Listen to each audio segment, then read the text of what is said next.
The Dharma, incomparably profound and exquisite, is rarely met with even in hundreds of thousands of millions of kalpas. We now can see it, hear it, accept and hold it. May we realize the true mind of the Tathagata. A kalpa, as many of you know, is an exceedingly long period of time. But we don't need to go into that right now. What I'd like to do is make some comments about what's been going on in the world. First of all, in the last 2 days of Teishos, I've been sharing the lives of two very famous, long ago monks. One, Dogen Kigen, or Eihei Dogen, who was born in 1200 in Japan, and the other was Ikkyu, who was born several centuries later, 1394, I think is his birth date. At any rate, both of these men received a profound enlightenment. Received isn't really the right word. Uncovered a profound awakening. Uncovered a deep enough truth of life with a capital L that they were free to live exactly the way they were motivated to live. And the motivation was, even though it was rather radical in the case of Ikkyu, clear. Human beings, since time immemorial, have needed to belong, and that's understandable.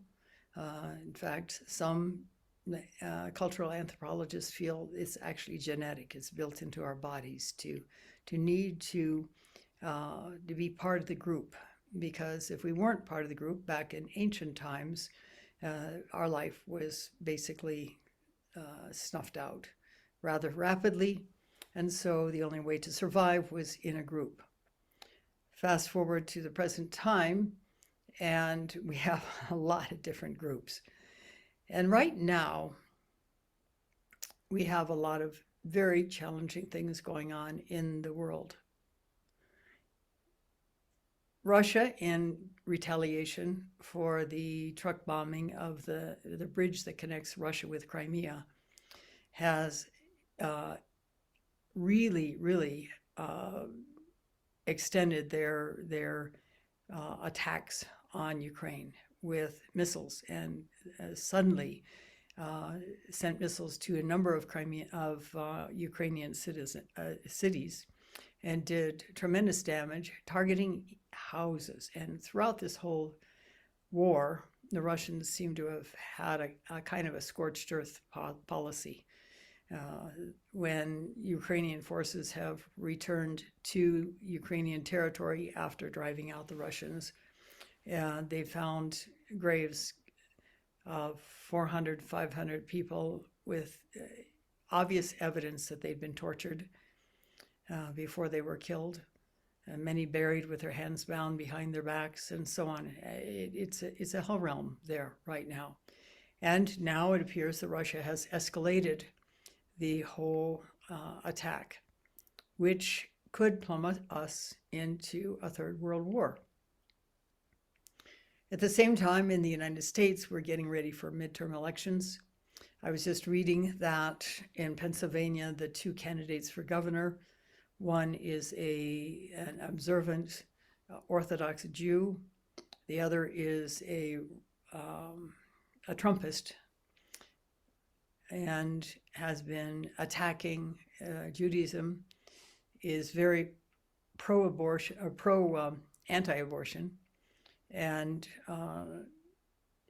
has been accused of putting ads or starting to put ads on a site that's been known for anti-Semitism.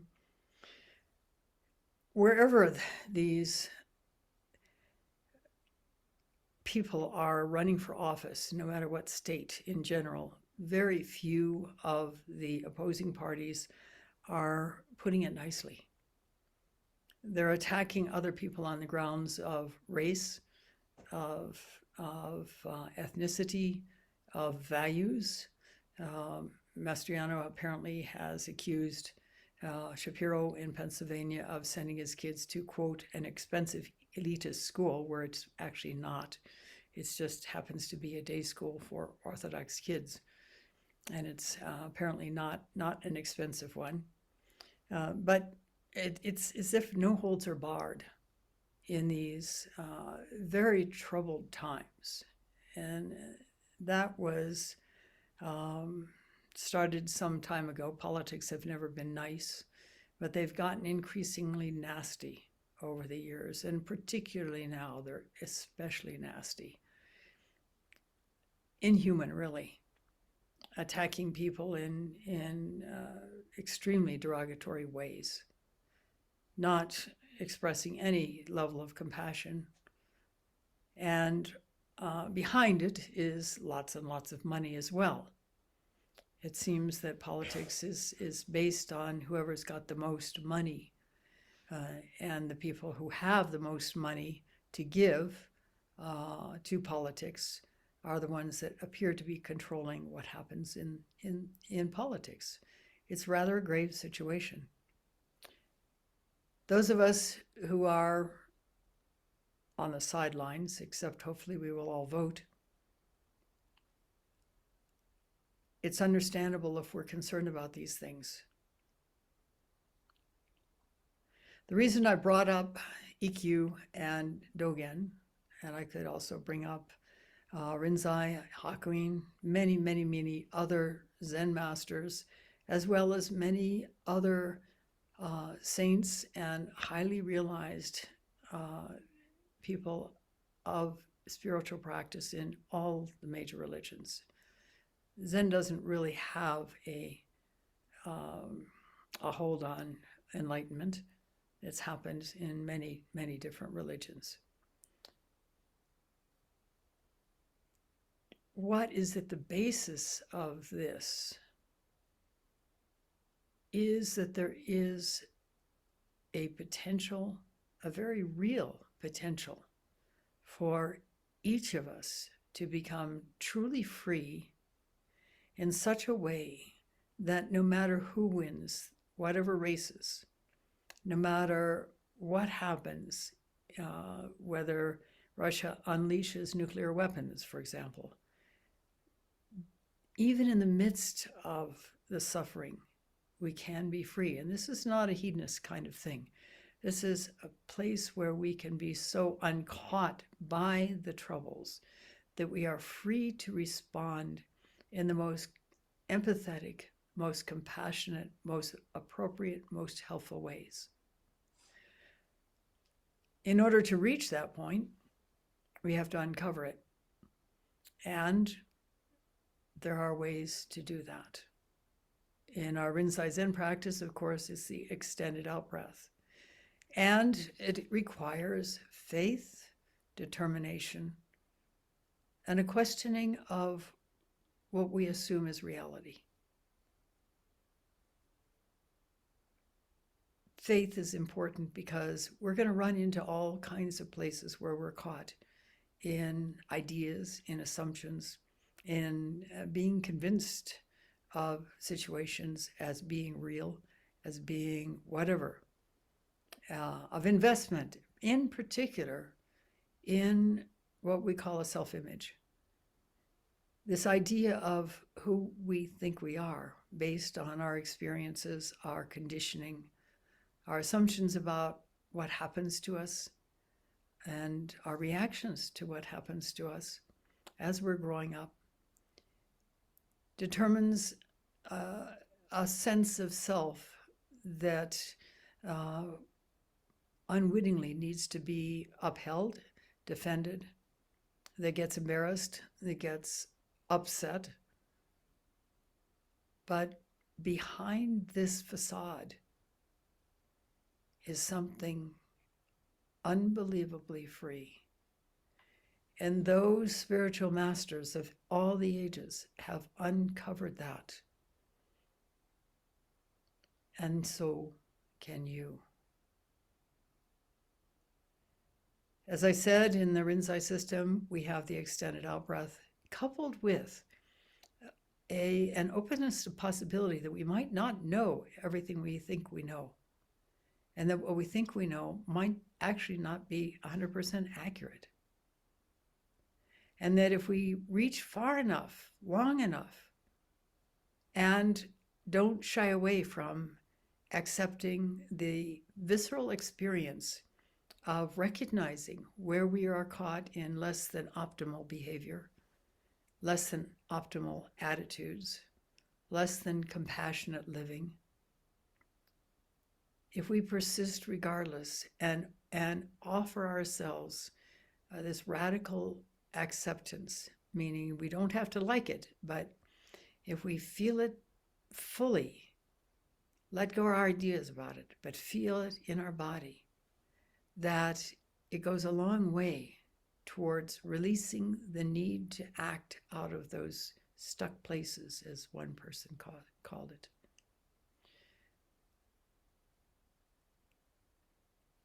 It takes courage. It takes persistence. And there are guides. There are people who have gone a few steps ahead and have seen the pitfalls and can help with that guidance.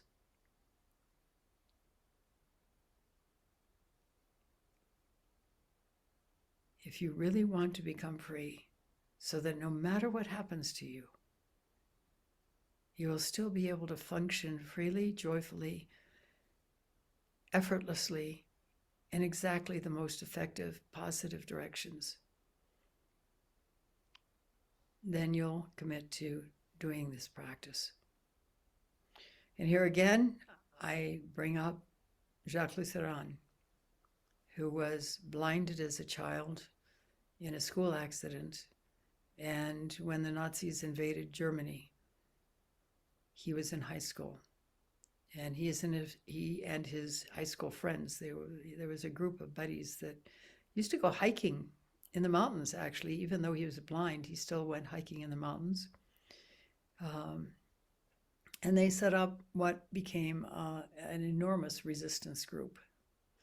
And it was set up in such a way that it was in cells, so that nobody knew except Jacques who everybody in the group was. And this is eventually reached 600 people.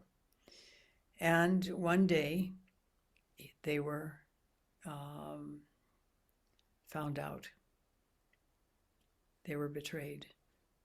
And because Jacques was I guess I'd call him the gatekeeper, the person that everyone who wanted to be part of the group had to meet with first, because he was so intuitive, he could tell who was going to be honest and upright and work well in the group and who was not going to be. And the reason they got betrayed was because he let one person in he didn't feel right about, but because the person came supposedly recommended by somebody that he did respect, he went ahead and let him in. And that was the man who betrayed that cell that Jacques was in, because he knew Jacques, because he had met with him. And so about 20 young people were sent to jail. Jacques was 20 years old when he was sent to Buchenwald, and he managed to survive because one of the prisoners who was doing intake whispered to him that he should put down as his profession that he was a translator, and that would be valued. And so he did, even though he didn't really know much in the way of language. He was French, he did know German, but he did not admit to that because he wanted to be able to overhear if necessary. He said he was a translator of Polish, and I can't remember what the other one was. I think it might have been Russian. And although he didn't know those languages at the time, he said he eventually learned them in the camp because there were other people of those countries and those language abilities in the camp with him. And he was in a terribly, terribly, terribly crowded barracks with people who were in various stages of sanity, all of whom were really in some stage of fear because death was everywhere.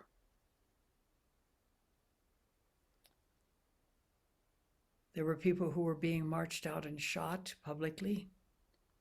There were people who were forced to work in the quarries and were killed by falling boulders.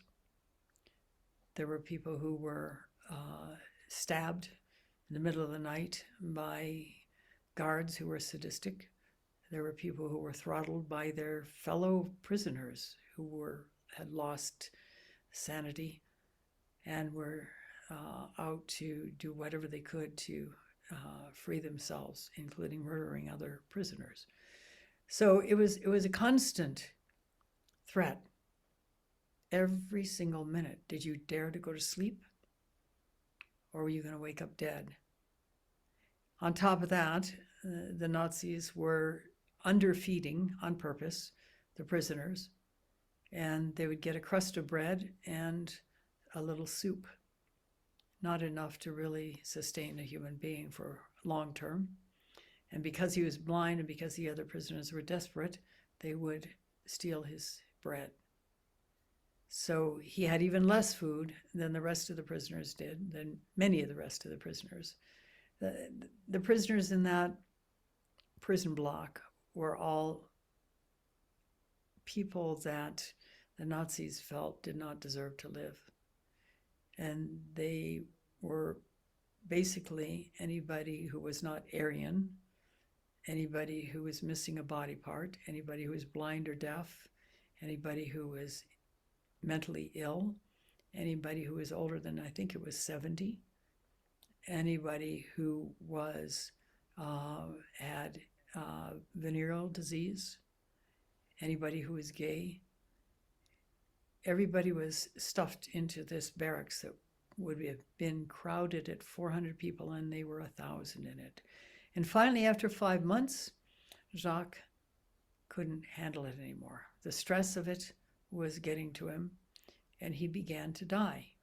And there were many, many different parts of his body, basically his whole body, that was shutting down in various different ways.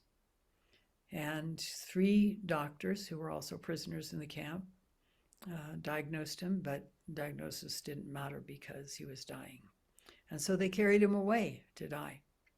Outdoors, by then it was spring, he had arrived in Buchenwald in the middle of a blizzard in winter. By the time 5 months had passed, it was a little bit warmer, and so they carried him out to die where he'd have a little space around him. There was no hospital. There were no medications, not even an aspirin. There was nothing that could help. But Jacques tuned inward. He felt every essence of what was going on. He felt his heart beating wildly out of sync. He felt his face flushed with fever and swollen up with erysipelas. He felt his GI tract grinding as if it were filled with razor blades. He felt his kidneys shutting down. He knew he was dying. And he wrote, "I took advantage of this to leave Buchenwald," meaning he quit needing to have it the way he wanted it to be happy and to be safe. He opened his arms and accepted the environment he was in, instead of fighting it, instead of making it different, because it was impossible to make it different. And what happened, in essence, was that he died to who he thought he was. And in that freedom, he survived,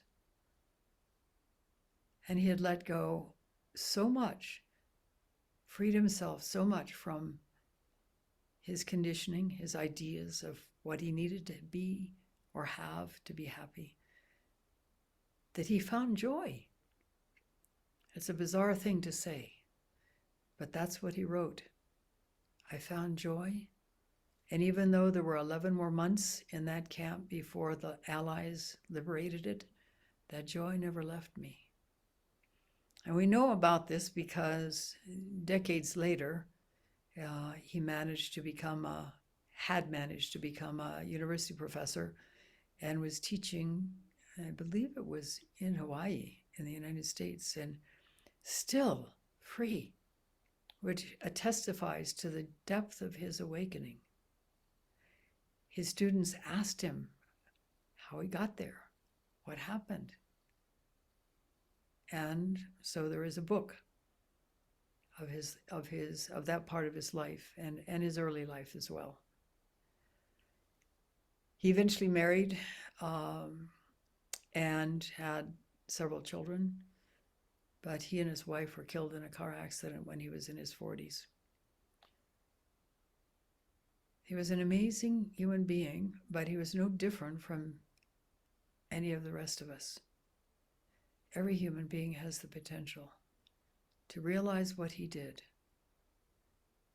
And now, with the world in such increasing turmoil, fraught with increasing potential for death, really, for all of us.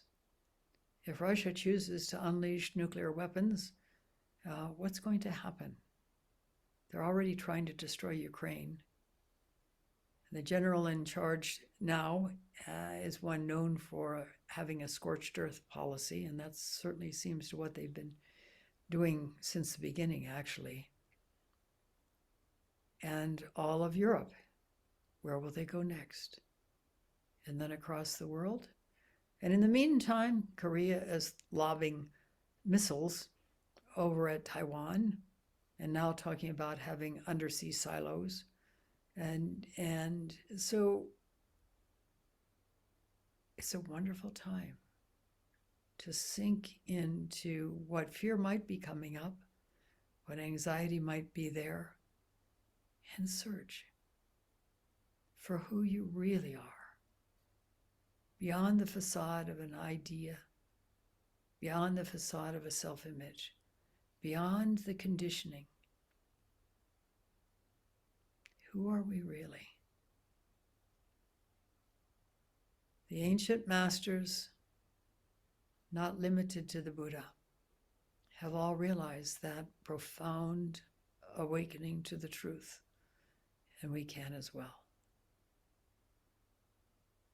So here in the Zendo, we do our Susokan, we do our extended out-breath, and that is an amazingly powerful tool if we are willing to work with it. Yes, it's difficult in the beginning, but eventually we begin to get a handle on the benefits of it, what it can do, and we welcome seeing where we're caught, because we know that in that seeing, we can become free of whatever we're caught in. We just have to persist and have faith that if we keep persisting, it will work. Openness to possibility. No fixed ideas of what you might experience, what you might meet, how you might become is essential. Zen masters of the past have said things like, only don't know, or beginner's mind, or trace the radiance back, down to its source. Turn the eyes inward and trace the radiance down to its source. I thank you for listening. We'll stop now and recite the 4 vows.